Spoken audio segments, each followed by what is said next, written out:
안녕하세요. 이제 21년도 정부 지원 사업 세부 공고들이 많이들 나왔습니다. 그래서 이번 시간에는 중소기업 기술 혁신 개발 사업 그 세부 공고를 같이 살펴보도록 하겠습니다.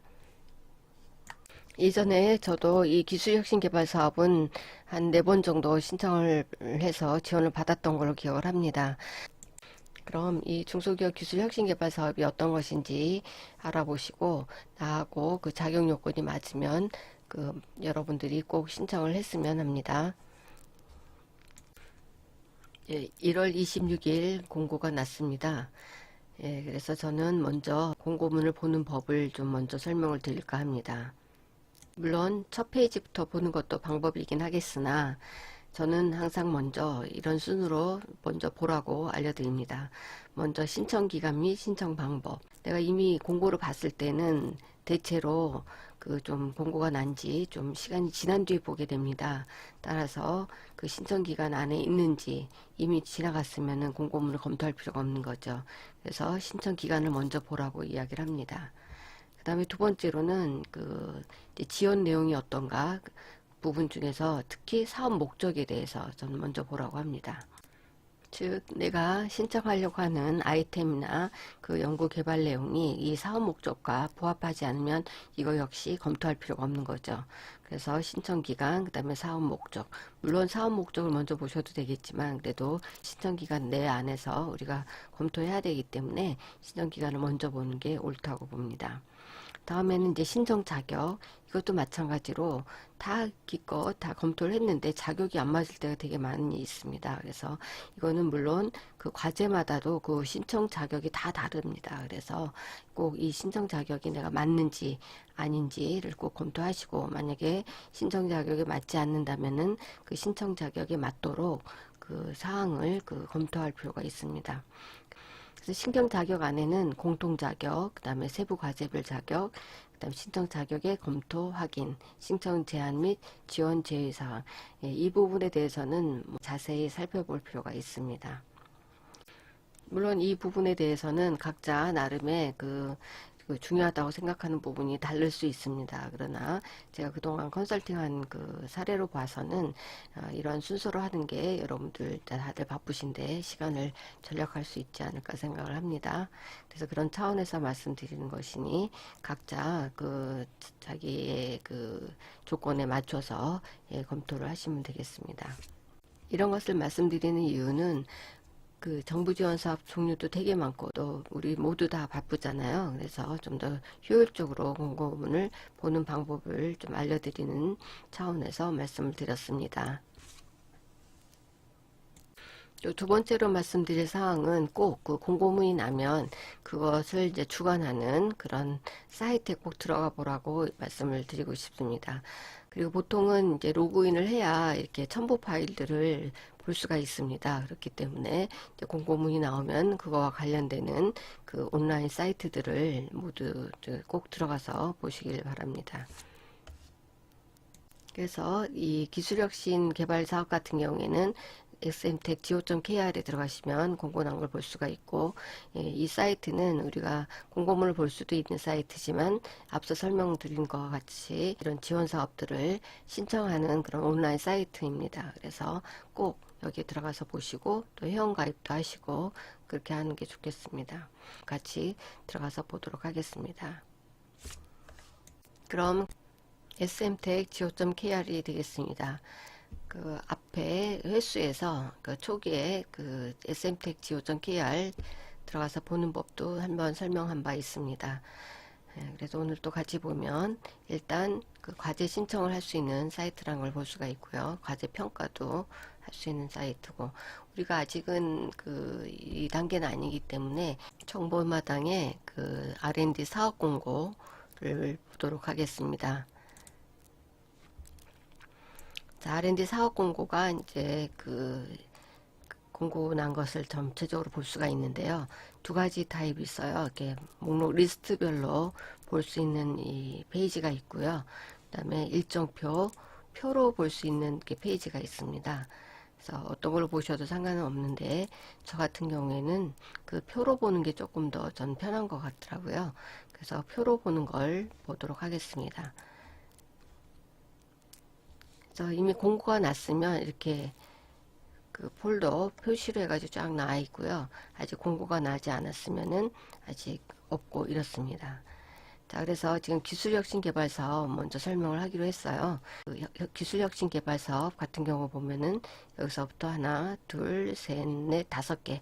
이 5개가 모두 기술혁신개발 사업이 되겠습니다. 그래서 이거 하나만 열어봐도 사실은 다 공통적으로 그 공고문은 되어 있지만 또 항목마다 또 다른 항목들이 있으니까 다 하나하나 열어볼 필요가 있습니다. 일단 수출 지향령을 한번 열어보도록 하겠습니다. 그래서 수출 지향령 열어보면 이렇게 공고문이 나와 있고, 이제 접수 예정, 아직 접수가 언제부터예요? 2월 9일부터 2월 25일까지라는 얘기고, 공고일은 1월 26일 날 났다는 얘기죠. 그래서 아직 접수 예정이기 때문에 아직 이렇게 되어 있습니다. 공고문을 열어보면 이렇게 첨부 파일이 모두 이렇게 많이 있습니다. 그래서 첨부 파일들이 이렇게 공고문이 있고, 뭐 유의사항이 있고, 또 수출 지향형 그 세부 지원 내용이 있고, 그다음에 그 외에 그 제출 서류들이 다 있습니다. 그래서 이렇게 제출 서류들을 이제는 그 다운로드 받아야 되는 거죠. 이번에는 또 그 다른 걸 같이 또 보도록 하겠습니다. 그래서 보니까 일정표, 이번엔 시장 확대형, 그죠? 시장 확대형 같은 경우는 이렇게 열어보니까 역시 마찬가지로 민간 투자 연계 과제 1차 시행 공고 해가지고, 이건 민간 투자 연계예요. 그래서 여기 보면은 시장 확대형인 경우에 지원 내용 부침2와 또 별첨 사항이 또 있어요. 그래서 4차 산업혁명 138개 전략 품목 정의 해가지고 나와 있어요. 그래서 각 그 지원 사업마다 그 항목들이 다 다르기 때문에 내가 뭘 신청할 것이냐에 따라서 이걸 다 다운로드 이제 받으시면 되는 거죠. 근데 이 제출 서류는, 자, 이거는 지금 우리가 다운로드가 가능한데, 예, 가능한데, 이거 같은 경우에는 로그인 후, 그러니까 제출 서류 같은 경우 로그인 후 다운로드가 가능해요. 그러니까 하다못해 서류를 그 다운로드 받더라도 회원가입이 필요하다는 거죠. 그래서 앞에 얘기했듯이 그 우리가 smtech.go.kr은 다들 로그인, 그러니까 회원가입을 하고서 이제 사용하시면 되겠습니다. 따라서 그 부침2의 내용만 보더라도 이렇게 각 세부 그 지원 사업에 따라서 다 다르다는 걸 알 수가 있습니다. 그래서 다 모두 각각 저장해서 검토하시면 되겠습니다. 그러면 세부 내용들을 같이 검토해 보도록 하겠습니다. 먼저 이 기술혁신개발 사업 같은 경우에는 중소기업 기술개발 사업 중 기업 주도형 사업, 그러니까 기업 주도형 사업이라고 하는 얘기는 뭐겠어요? 기업이 이제 주관기관이 되는 그런 사업이라는 얘기죠. 그 다음에 매출액이 20억 이상, 그 다음에 700억 미만, 이런 기업들이 그 R&D 혁신 역량 단계별 지원을 통한 기업 성장을 지원하는 사업이다. 그러니까 정부도 기업 성장을 지원하는 사업이니까 지원을 해주고 기업 성장이 가능한 그런 기업들을 위주로 그 선정을 하겠다는 얘기도 내포되어 있는 얘기죠. 지원 대상은 7년 이내와 7년 이상 기업으로 나눕니다. 그래서 7년 이내인 기업들은 창업성장기술개발을 신청하는 거고요. 7년 이상 되는 기업들은 중소기업 기술혁신개발 사업을 신청하는 게 됩니다. 그래서 7년 이내 기업은 창업성장기술개발 사업을 해야 된다는 얘기고, 7년 이상 기업은 중소기업 기술혁신개발 사업을 지원하면 되겠습니다. 그리고 매출액이 20억 이상인 기업들 신청하는 게 되겠습니다. 그런데 20억 미만인 기업도 신청할 수 있는 사업이 있습니다. 그래서 뒤에서 잠깐 설명을 할 건데요. 여기 세부 과제별 유형 중에서 시장 대응형 과제인 경우, 시장 대응형인 과제인 경우 그 제도약이라고 하는 사업이 있어요. 그래서 일반이 있고 제도약이 있는데, 이 제도약은 아까 7년 이상인 기업 중에서 20억 미만, 이렇게 20억 미만인 기업도 신청이 가능하다는 것을 먼저 말씀드리도록 하겠습니다. 다른 수출 지향형, 뭐 시장 확대형 이런 것들은 안 되는데, 이 시장 대응형 같은 경우에는 바로 제도약, 즉 20억 미만인 기업도 가능하다는 것을 먼저 말씀드리고, 그래서 이 지원 대상 중에 20억 이상 70억 미만 미만인 중소기업이 이제 신청하는 사업인데, 이 시장 대응형인 경우에는 20억 미만이어도 가능하다는 걸 먼저 말씀드리겠습니다. 그리고 항상 작년 대비 올해 변경 사항을 꼭 말씀을 하시더라고요. 저는 뭐 작년에 어쨌든 지금 내가 신청하는 건 올해 사업이기 때문에 그냥 올해 사업만 전 신경을 쓰거든요. 근데 이렇게 작년 대비 이제는 그 변경 사항들이 좀 있다는 거, 그래서 작년에 어쨌다더라 뭐 이런 거 얘기하시지 마시고 이제 올해 공고난 거 보고 이제는 신청을 하시면 되겠습니다. 그래도 좀 크게 다르다고 하는 거는 이 소부장, 소부장 아시죠? 소재, 부품, 장비 사업 쪽에 좀 지원이 생겼다는 거, 그것만 좀 말씀드리고요. 그리고 아무래도 이제는 품목군들도 이제 많이 늘어났다는 거, 일단 분야도 신청할 수 있는 분야가 많이 늘어났다는 것도 같이 좀 말씀드릴 수가 있겠습니다. 또 좀 변경사항으로 좀 중요한 부분은 바로 이 공고 시기. 작년 같은 경우에는 1월, 7월, 근데 올해는 1월, 5월 이렇게 모집한다는 것도 조금 기억할 필요가 있겠네요. 다음에는 그 지원 내용, 얼마나 지원하느냐는 얘기죠. 일단 사업 목적 이런 거는 저는 되게 중요하다고 생각합니다. 내가 신청하려고 하는 사업이 목적에 부합한지 안 한지, 목적에 부합하지 않은데 신청하면 아무래도 선정될 확률이 적겠죠. 참 선정이 안 되겠죠. 그러니까 사업 목적에 맞는 그런 내 사업이 맞는지 그걸 검토를 해야 되겠죠. 그래서 창업 이후 중소기업이 스케일업 할 수 있도록 혁신 역량별 R&D 지원과 신속한 사업화를 통해 기업 성장 도모. 중요한 거는 R&D 지원을 해서 사업화가 빨리 이루어질 수 있는 사업이냐 하는 것을 보겠다는 얘기인 거죠. 그렇죠? 따라서 우리가 그 사업계획서 작성할 때도 이런 사업 목적에 부합되도록 작성할 필요가 있는 거죠. 지원 규모도 중요하죠. 그래서 각각 세부 과제별로 그 지원하는 그 과제 수와 그 예산들이 나와 있습니다.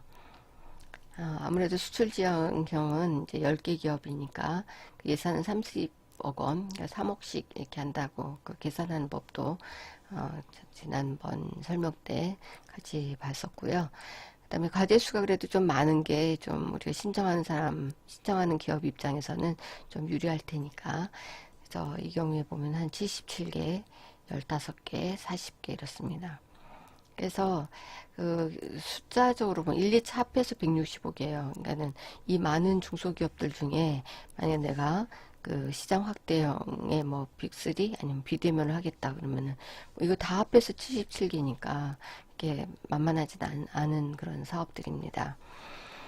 그래서 도리어 다 한꺼번에 합해서 뭐 200개를 모집하겠다 뭐 차라리 이랬으면 좀 그래도 그 좀 괜찮은데 이건 77개 뭐 15개 40개 뭐 25개 36개 60개 이렇게 모집을 하니까 굉장히 어려운 사업이라는 거죠. 우리가 지원하기에. 그래서 정말 잘 준비해서 그 신청할 필요가 있다는 것을 또 말씀드리고 싶습니다. 지원 조건을 보도록 하겠습니다. 연구개발비의 80% 이내라고 하는 거는 정부 지원 개발비가 80%를 정부에서 지원한다는 거고 20%는 기업부담금이라는 얘기입니다. 그래서 정부 지원금 80%에다가 더하기 그 기업부담금 20%에서 100%가 총 연구개발비라고 계산을 해야 됩니다. 그 중에서 또 특히 또 이야기할 부분은 그러면 20%가 기업 부담금인데 그 중에 그 기업 부담금 중에 그 10%만 현금으로 내는 겁니다. 20% 중에 기업 부담금 20% 중에 10%만 현금으로 80%에 해당하는 그 지원금이 바로 5억, 3억, 2.5억 이렇게 되는 겁니다. 그래서 이 두 개 사업은 1년에 5억, 4년에 20억. 그 다음에 이 두 개 사업은 1년에 3억, 2년에 6억. 또 이 두 개 사업은 1년에 2.5억, 그 다음에 2년에 5억을 지원한다는 거고, 바로 이 3억, 5억, 2.5억이 80%라는 얘기입니다. 그래서 계산해서 20% 계산을 해서 그 돈의 또 10%가 바로 현금으로 내는 거고, 현물이라고 하는 것은 이 사업을 하는 데 있어서 이제 현금 외에 뭐 인건비 같은 것도 이제는 우리가 인건비도 사실은 이제는 들어가는 거잖아요. 그렇죠? 그래서 그 인건비에 해당하는 부분은 따로 현금으로 측정하지 않기 때문에 그런 것을 이제 우리가 현물을 부담이다 이렇게 이야기를 합니다. 그러니까 20% 중 그중에 10%는 현금, 90%는 현물로 그 계산을 하면 되겠습니다. 그 다음에 이 지원 방식은 자유응모는 말 그대로 자유로이, 예, 내가 하고 싶은 거 지원하면 되는데, 근데 여기 품목 지정 자유응모라고 하는 것은 품목군은 지정이 돼요. 예, 뭐 4차 산업혁명이랄지 그런 이제는 그 조건들이 붙는 거죠. 그 중에서 이제 자유로이 이제 응모를 하는 거가 바로 품목 지정형 자유응모가 되겠습니다. 그래서 이 4개 사업은 이미 품목 지정은 한다는 얘기예요. 그럼 다음 시간에 이 자유응모 품목 지정에 대한 것을 이어서 설명을 하도록 하겠습니다. 또한 이 내역 사업 안에 그 각각에 대한 그 사업에 대해서도 이어서 설명을 하도록 하겠습니다. 이상으로 중소기업 기술혁신개발 사업 설명을 했고요. 다음 시간에도 이어서 내역별 사업 설명을 하도록 하겠습니다. 여기서 내역별 사업이라고 하는 것은 앞에서 그 한번 나왔었는데요. 우리가 중소기업 기술 혁신 개발 사업을 지금 설명하고 있는데 이거는 세부 사업이라고 표현을 하고 있고요. 그 다음에 각각에 포함되어 있는 각각의 사업들을 우리가 내역 사업이라고 지금 이름 붙여서 설명을 하고 있습니다. 따라서 앞으로 용어 통일을 위해서 세부 사업, 내역 사업 이렇게 설명을 하도록 하겠습니다. 그럼 다음 시간에도 중소기업 기술 혁신 개발 사업 2번째 설명을 같이 보도록 하겠습니다. 감사합니다.